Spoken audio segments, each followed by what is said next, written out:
Hi guys! Welcome to my vlog. So, andito ako para lang pakita sa inyo paano gumawa ng stickers.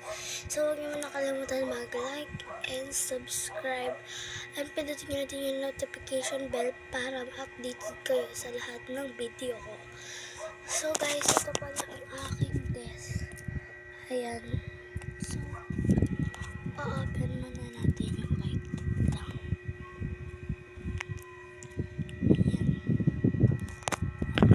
So first, kailangan natin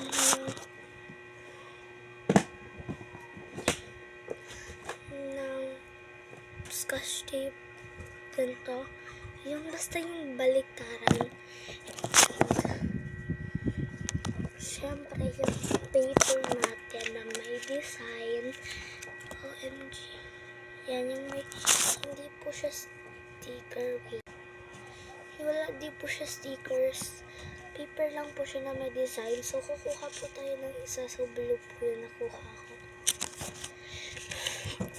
And, kupitin po natin siya. Dapat pantay. Kayo nang bahala gano'n kaliit. Ayan. Basta, di ba pantay?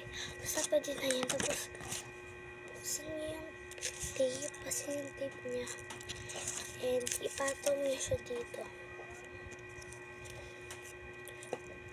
Ayan. Ipatong niya siya dyan.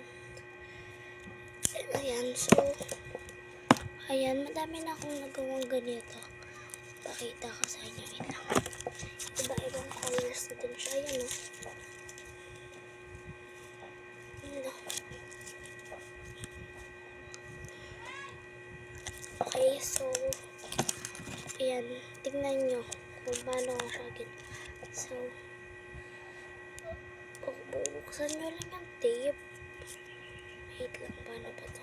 Ayan, bubuksan nyo lang yung tape kasi yan, tapos may matitira. Tapos, ayun o. Like, sobrang dikit niya.